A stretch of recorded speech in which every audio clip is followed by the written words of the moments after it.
Again. Okay, welcome to DevSecOps Talks with Paulina. Matthias. Andrei. Finally. You made it. Yes, Every- after the summer. Summer break. You have a long trip as well, right? Yes. Back and forth. Yes. Yeah. You always travel. I don't travel. I just stay in Sweden. I actually don't travel as much. It's somewhat cumbersome to go from Canary Islands. And like you have at least 2-3 hours flight to Madrid or Barcelona to change. Yeah. So I do travel it too regularly. much. Yeah, Paulina is Yeah. a traveler. The traveler. Yeah. I don't have choice right now with my current life situation, so. That's how it is. That's how it is. But it seems that you also have a lot of time thinking about fun things, and that's why we're here now, because you brought up this amazing topic of compliance. Yeah, I'm not sure if I would call it fun, but for sure it's required, at least recently, what EU is doing with all the regulation in the software industry. We got at least 5 or 6 different acts which can comply to different use cases and different organizations, and there is more to come moving forward. So if we want it or not, we need to start being interested into the legal stuff. So I talked recently about it into 2 or 3 conferences, and I see more people talking about it as well. And people, tech people don't want to know about it. Let's be honest. That's what we usually see. So, are we gonna go through them all in this episode, or deep dive into the fun of different compliance? Yeah, Andre, you look really. I think the angle could be, I'm a technical person, or let's call it DevOps, platform engineer, what have you, DevSecOps. So there's a high probability of management approaching me and using weird abbreviations that I never heard of, like Mika, DORA, and some other that sounds like cartoon names, but they're not. And saying we need to do stuff. Yes. So the angle here is, let's take a look what those are, and at least briefly, like on a high level, so we are not surprised when we're being asked about them. So let's figure out what they are and if they apply to us at all. Because maybe your manager comes and says, we need to do Mika, and you have nothing to do with cryptocurrencies. And you say, dude, I think you confuse something with something, so that's not applicable to us. And if you remember Agile Manifesto, the less the work, the better. I mean, you don't want to do extra work there. No. I'm really paraphrasing it. It's a little bit far from what was said in the Agile Manifesto, but there was a statement of that reducing the amount of work is essential. Yeah. But here, are we only talking about regulations, like government regulations, right? Not from the industry, right? We're talking about EU handing over regulation to us as tech companies in the European Union, right? Yes, we are talking about stuff which EU is forcing upon us. We're not talking about what is the regulations coming from the industry, because each industry has on top of it different regulations next to software regulations that we have widely. Exactly. I wouldn't say that it's only EU, because if you are for instance, American big tech, some of those regulations that they're now putting in place, or that are already enforceable, they affect everyone who wants to be acting on the European market. So I would put it this way. Yeah. If you want to come to a European market and be an actor, participate in economic activity, you would have to comply with local laws and regulations. Yes. That's why we don't have live translations in AirPods Pro 3 in the EU. And also, I think some of it, even if it's only for European market where we are focusing, some of them, for example, US is doing, their own version of it, not as, not as much as regulated, but Some of it, they're trying to create, even if it's not enforced yet, it might come in the future. So it's good to have an idea what can come there, even if you're not operating on the European market. Yeah, and it's also a regulation so that if you're a company in this space, you don't have any options. You need to comply with this, right? Yeah. I would argue. It depends, because not all the regulations gonna apply to everyone. That's one thing. But Yeah. also, what happens if you don't comply? If you don't comply, you can pay quite a bit of money. Something what is quite already ruled out right now, what we probably most of us know, is GDPR. And the fees increased from 400 euro to 4 million euro over 6 years. So, yeah, Andre? Yeah, the way the business think about the regulations quite often, I have to comply if you can find out. So like if you check, because like that's a typical business thinking. They would push something that's not essential for the business. This is not a money-making activity. no, That's a state trying to put rules in front of you how you're supposed to be behaving, but it doesn't bring any value to your business except of, if you comply, you're technically allowed to participate in economic activities, but it's not like a banking license. Like no. if you have banking license, you can do banking.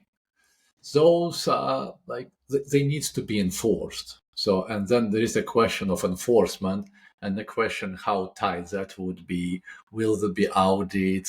And believe me or not, there will be companies who will all right, we will see what happens. We will not do anything right now. We'll see how it develops, because then you could also have legislation changing.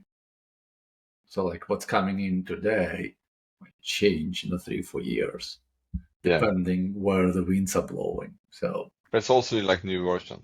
Okay, should we get into the different regulations?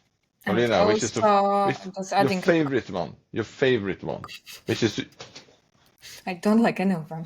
It's adding up to what Andrew said. Some of them also are coming in two or three parts, so not everything is enforced straight away. So that's also something too good to know, that not everything you need to know at all. I mean, we have, and why some companies also should care, because probably if you're getting audited and you have to pay, you don't want to pay up to 7% of your global revenue, what can be quite high, especially for like big American tech. What is my favorite? Well, we have quite a few. We have EU Artificial Intelligence Act. We have DORA, not Google DORA, not DORA the Explorer, but Digital Operational Resilience Act. Well, we have NIS2, it's Network and Information System Directive. We have Data Act. We have DSA, Digital Services Act. I think there's also CSA in place. And also, I think Andre mentioned one more about cryptocurrencies. Mika. Do you know? Should we start with like most wide one? Like, which is the one that affect most companies? And then we can like narrow it down to like the crypto one.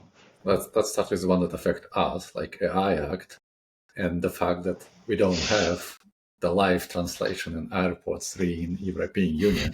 Yeah. That really pisses me off. And that's exactly why Apple is doing that, to piss people off, so they complain to the legislators and say, like, what they're doing, we want to have the live translation. But like in the US, where people speak like German, Spanish, English mostly, or maybe some Chinese here and there. But like here we have in Spain, I don't know how many languages they have within one country. That will be like immensely useful. That's what Andre wanted to take from this episode, that we don't live translation. Good rant. Oh, complain. Yes, I'm pissed. But what does it mean then, the AI Act? Is it that you can't train on data, or like you cannot record? What does it mean? That you have certain regulations, depends on which category you're coming into, because there are some cases. So there is very big and complex, definition of what is AI system and what's in scope. But let's say that any software that learns or adapts in production to influence outcomes, that's the more engineering definition of it. But you have certain categories, so depends where your system, in which category it is, you have different regulations towards it. So you have from acceptable risk, high risk, limited risk, low risk, and so on.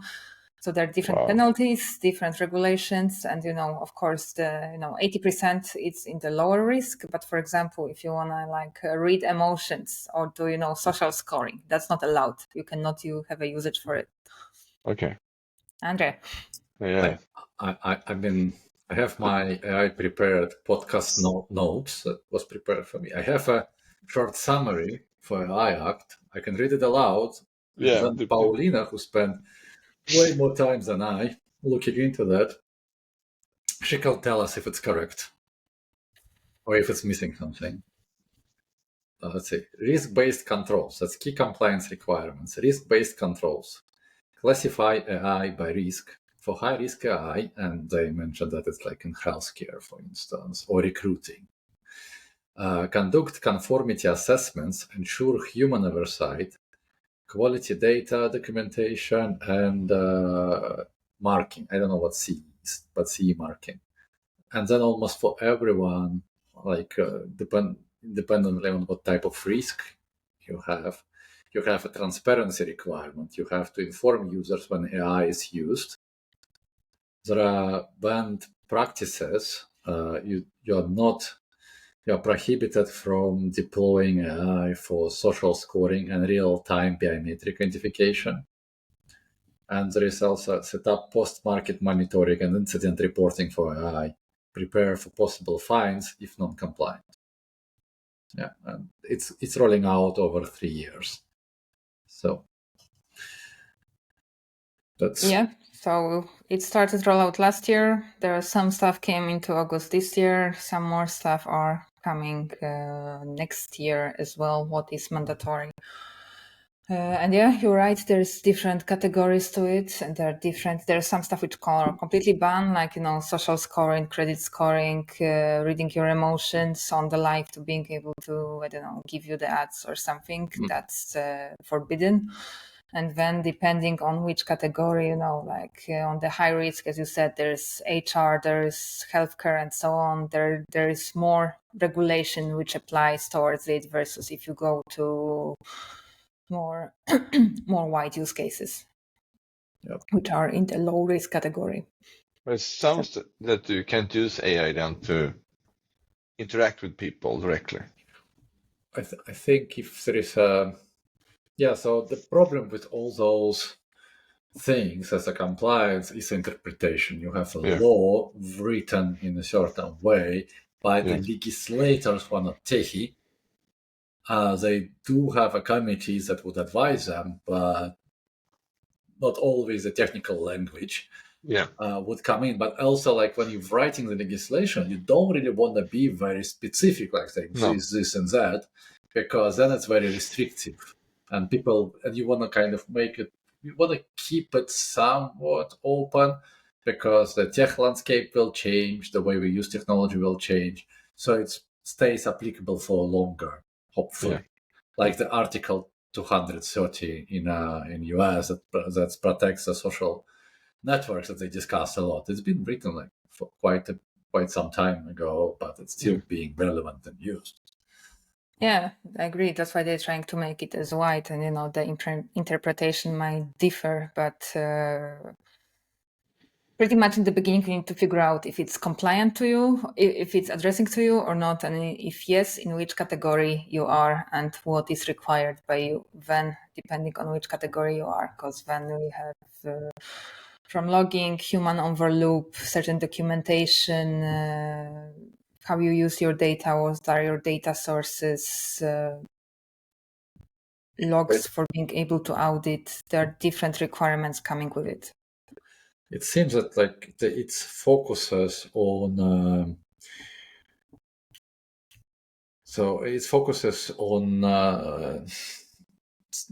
human centricity of AI. So they want to make it fair and human centric, which means that if the AI is being used in workflows where the outcomes would affect the human one way or another, like healthcare, recruiting, anything else like the school, for instance, exams, right?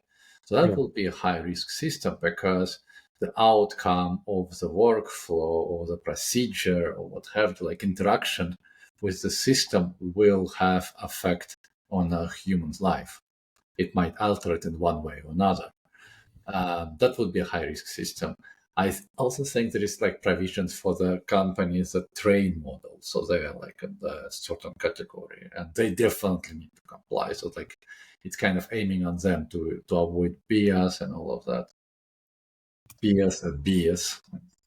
But if you're using AI, you need to look into this act then, in Europe. If your system is using AI and influence the outcomes and learning on this, you should be aware at least of it. And like, I mean, transparency is quite easy, right?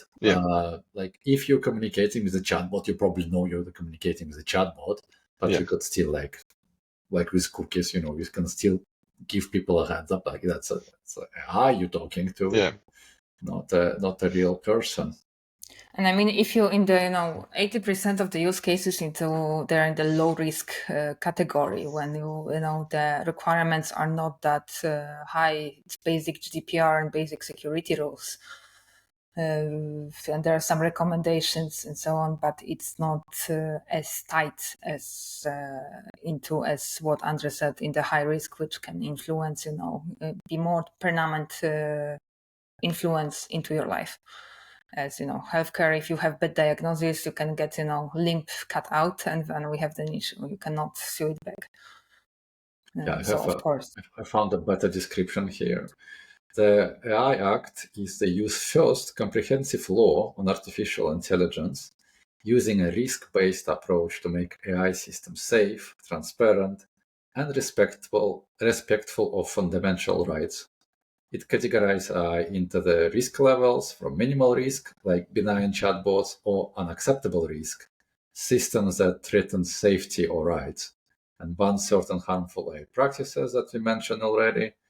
High-risk AI system for medical diagnosis or recruiting are allowed, but must meet strict requirements, while lower-risk AI might just need transparency, such as informing users when they are interacting with AI.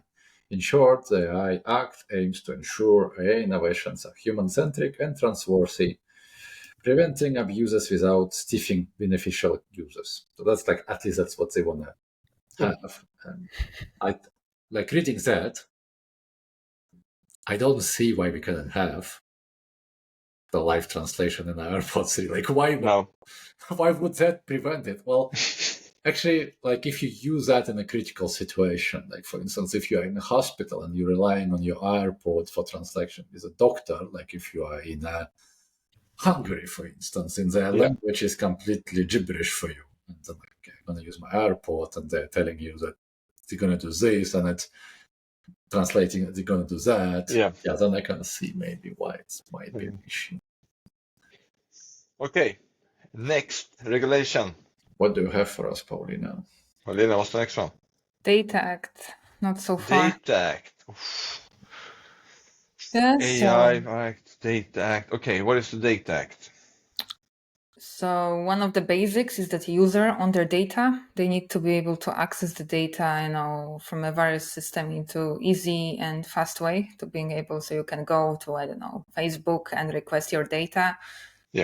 And that's the requirement which they need to be fulfilling. It needs to be portable. And So it's and access. Again, there is not it's not regulated for everyone. So it's mobile apps, SaaS platforms, cloud services, IoT devices. So not everyone is influenced with it again. No, but if you have an app, a lot of companies has an app, and if you have user on that app, you need to have a function so they can get all their data exported. So you should be able to request any app you're using to being able to get your data from them. because you own it, not them. Okay. And then also request it to be deleted. Yeah. Maybe. Yeah. So that sounds like a GDPR, because like in GDPR you have the right to be forgotten, and you have the right to request what information they have about you. Here, I believe, like from what I'm reading, they're creating those acts for a reason, to maybe enable certain economical behavior or prohibit others. So here, I believe what they're trying to address is the fact that you could have companies like Google, for instance, who might know quite a bit about you, but then they keep that data for themselves. Yeah. You could ask them to give the data to you, but like sharing that with another party is complicated. So what I think they're trying to do with this one is something similar to open banking, where you would create a possibility for the data holders, data aggregators, or what have you. Like you can tell, like you can go and ask that other company all the data they have on me, and they will give it to you. Yeah. Think like enabling exchange between hospitals, like regulating that. Yeah, exactly. Yeah. Yes, that's pretty good. The difference is also that in GDPR you have data controllers and processors, versus in Data Act you have data holders. So it's not that far from each other, but it's probably in the legal language the definition is a bit different. Who comply towards it? But it's really interesting because I haven't checked that much really now when I think about it, but I don't see a lot of companies that have that functionality to just export all your data that I'm using. I have done it from maybe Google, they have it, but smaller apps like using Luma for meetups, do they have it? I'm guessing not, right? Then there are like a question of fines. I mean, like they might not have it, but if the fine is less than cost of development of that feature, fine. Fine, give me your fine, I'm gonna pay. Interesting. Okay, next one, Paulina. Or do you want to have some more on the Data Act?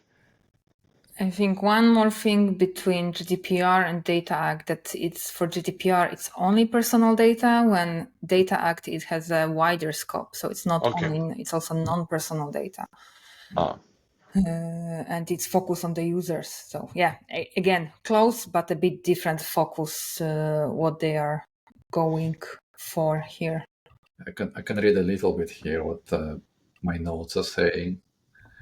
So, for example, if you use a smart device or an IoT machine, the Data Act says you should be able to access the data it generates and share it with others as you see fit. It also aims to break open walled gardens in cloud services, making it easier to switch your data from one cloud provider to another without being locked in. Overall, the Data Act's goal is to ensure fairness in how the value of data is shared. So the manufacturer of a smart appliance can't exclusively, like Apple, hoard all usage data, for instance, and to stimulate competition and innovation by letting data flow more freely. It sets common rules across sectors, from connected cars and smart home gadgets to industrial machines and cloud computing, so the data can be used and reused with fewer barriers. Yeah, so that's what it says. We will not go into the details of compliance, what's expected there. Okay. DORA. I thought that was going to be the first one. I like DORA more. I thought that you like DORA most, just because of the name. I think Andrew likes DORA. DORA Exploradora.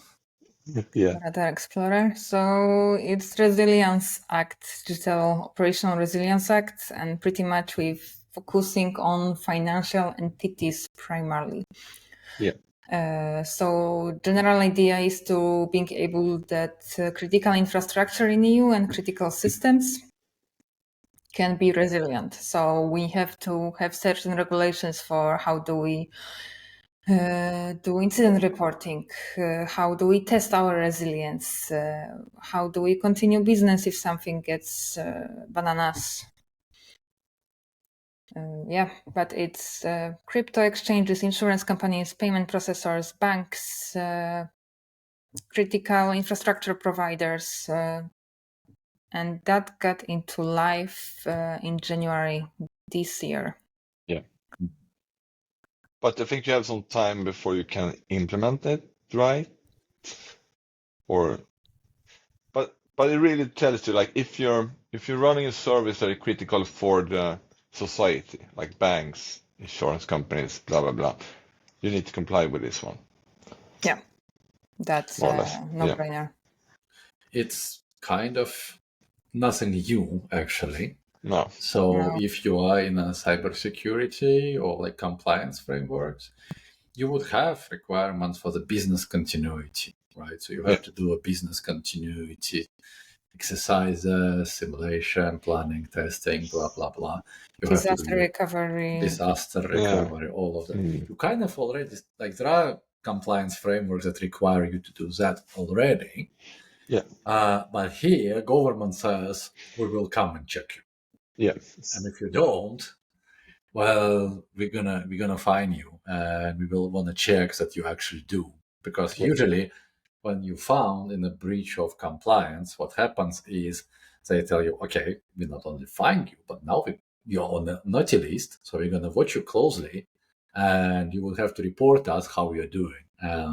You don't really want to be on that list, because then you have a lot of scrutiny going on around you, and there are people who need to justify their pay, so they will look for the problems in your setup. Yeah. And also, if your system goes bananas and it doesn't operating, you have certain deadlines which government gives you to being able to report it. So you have initial notification, hey, something goes on next day. You have 3 business days for getting detailed mitigation report. Then you have root cause, 1 month for the root cause. So you don't have your own timeline now. Now you have government timeline how you have to at least keep communication regarding your incident as you handle critical infrastructure in the country. I think that's a good thing to have. Actually, it's good that they're looking into this because, like, as government pushes us to the cashless society, we need to make sure that the payment works. Like with cash, you have it. You can just give it away. It's a physical thing you have. You can pass it to another person and exchange to another physical good or service they provide to you. But when it's all digital, and if everything is down, well, you can't really pay for anything. And it takes less of inconvenience to trigger serious unrest. And that's what government would like to avoid. Yeah. And it's good. I mean, during 2 days, we didn't have any cell phone reception, right? 2 days. It's a long time. You can't call. You cannot pay with your phone because you have no internet. It's a lot of things that just keeps up, right? So it's good that they come after this. Like if you supply service that are critical, you need to make sure that it's working all the time and it's resilient if something happens. Mostly, I would say a lot of these companies are a little bit bigger. It's not so many small. When I talked about the Digital Act, it can be like a small app. Someone at home sitting making an app and get a lot of clients and have to deal with stuff. The DORA is more like bigger companies. They should have the resources to get it done right. It's interesting you bring it up because it also creates a barrier for the smaller companies to become big companies. Because, like, for instance, if you want to start a bank today, you will have to comply with that stuff as well. So you have to calculate that you need not only the banking license, but you also have to comply with all of that stuff. So that kind of raises the bar for the smaller companies, for the smaller players. And that's why there is quite a bit of sentiment saying that, like, well, though all those acts, they are killing innovation in Europe because they're making it harder for the companies to become a successful business, since they have to, instead of focusing on winning the market, they have to focus on complying with regulations? I would say yes, for many. I would share that sentiment. For DORA, like the primary driving force behind it is a possibility of cyber attack, right? So they explicitly saying that like, might be a probability of the cyber attack. Someone comes down and shut down the important service, and that's why they want to have a plan to get it back up and running, so people don't get upset and they don't start rioting. Like if you look at historical precedents, like the Russian Empire fell because there was like no bread in St. Petersburg. And there was like bread in all the country, but they just couldn't get it to the St. Petersburg. And then the riots started, and that sparked the revolution. So it was just because people couldn't get some bread. And that's why you might think that it's important if people cannot pay for the food or the toilet paper or something. They might get upset about the government, and government doesn't really want that. Oh. Okay, we are at 30 minutes. Do we have time for one last one? Like, We have and which one then do you or want? DSA. I think we need to take the NIST. I think we need. Can we do the NIS2 really quickly? Can. I mean, the NIS2 is coming More this year, generic. right? Yeah, and it's more generic. Like, It what actually is it like? came last year. Last year, yeah, okay. So October 2024 when we have to care about it. So NIS2, it's a new iteration of Network and Information System Directive. Yes. So it came with some updates as expanded scope for who's classified as a critical infrastructure. We have 24 hours reporting to notify about incidents. So here, for example, we can already see some overlap with DORA, but again, depends who you are and what you're doing. There's some requirements coming to security of your dependencies, who are you using, and what's coming with it. And that it's coming as a board level responsibility and needs to not only for the developers. And again, not everyone comply. So if you have plus 50 employees or plus 10 millions in revenue, talking euro, of course, if your service affects more than one, more than your internal team, we use internet. That might be a lot of cases. But some of the new stuff, it's SaaS providers, cloud infrastructure, digital service providers. And if you're a startup, yes, you also should look if it's something for you. And again, we have some timelines for incident reporting, 24 hours, early warning, 1 month for detailed reporting, 2 months for final report, centralize and retain security logs as a mandatory thing. Formal way of incident handling, regular testing, and incident response plans. So there is a lot of overlap, I think, with DORA. And I think one thing which we should add, that whatever we say, it's not a legal advice. It's something what we learned and we're talking about. So that's our interpretation, of things. Good, we need to start. Yeah, but the thing with this is, for me, it feels like they had this compliance stuff, like, please, companies, take cybersecurity. It's important. Please do it right. And then companies have just not cared for a lot of years. And now they're like, you need to do this. Now we add in NIS2 as a regulation to make sure that if you're a bigger company, you actually need to do this, right? So for that sense, I think it's good. We had a big hack in Sweden. 1.5 million users were hacked by some company. It happens all the time, right? And it's the basics, like for me, like the NIS2, basic stuff, incident response, keeping track, monitoring, disaster recovery, all the basic stuff that you need to have needs to be in place, right? So it's not that complicated as DORA maybe to add a lot more. It's just the basics, and it's good that it's getting more widely spread. But yeah, if you're a company, you need to look at it. What do you say? More than 50 people and 10 million revenue? Yeah. Or not. Yeah. You don't. They also define like 18 critical sectors, like energy, transport, banking, health, drinking water, waste management, digital infrastructure, public administration, space, and more. So it's more than was covered with NIS1. which was like the previous rules from 2016. But I think, for example, if you are like a trucking company that have trucks and you have more money and you have some service for it, you apply it as well, right? It depends what your truck brings. Yeah. But if it's like waste management, then you are in there. But they say here, if you are a medium or large company in those sectors, NIS2 essentially says you must take cybersecurity seriously and listen DevSecOps every episode. Yeah. Implement risk management measures. It says it here in my notes. Secure your supply chain, patch vulnerabilities, train staff, and you must notify authorities if you suffer a significant incident. The directive also pushes EU countries to work together more, sharing threat intel and preparing for cross-border cyber crimes. Yes. In short, NIS2 message is that cybersecurity is no longer optional for key players in the economy. It's mandatory and it will be enforced. Yeah. Wow. Okay. That was a lot of them. Okay. And the plan is now we went over them. Should we do next episode and try to deep dive a little bit into what they actually required as a company? We can also continue with the ones that we didn't cover. We mentioned Mika. We could cover that one.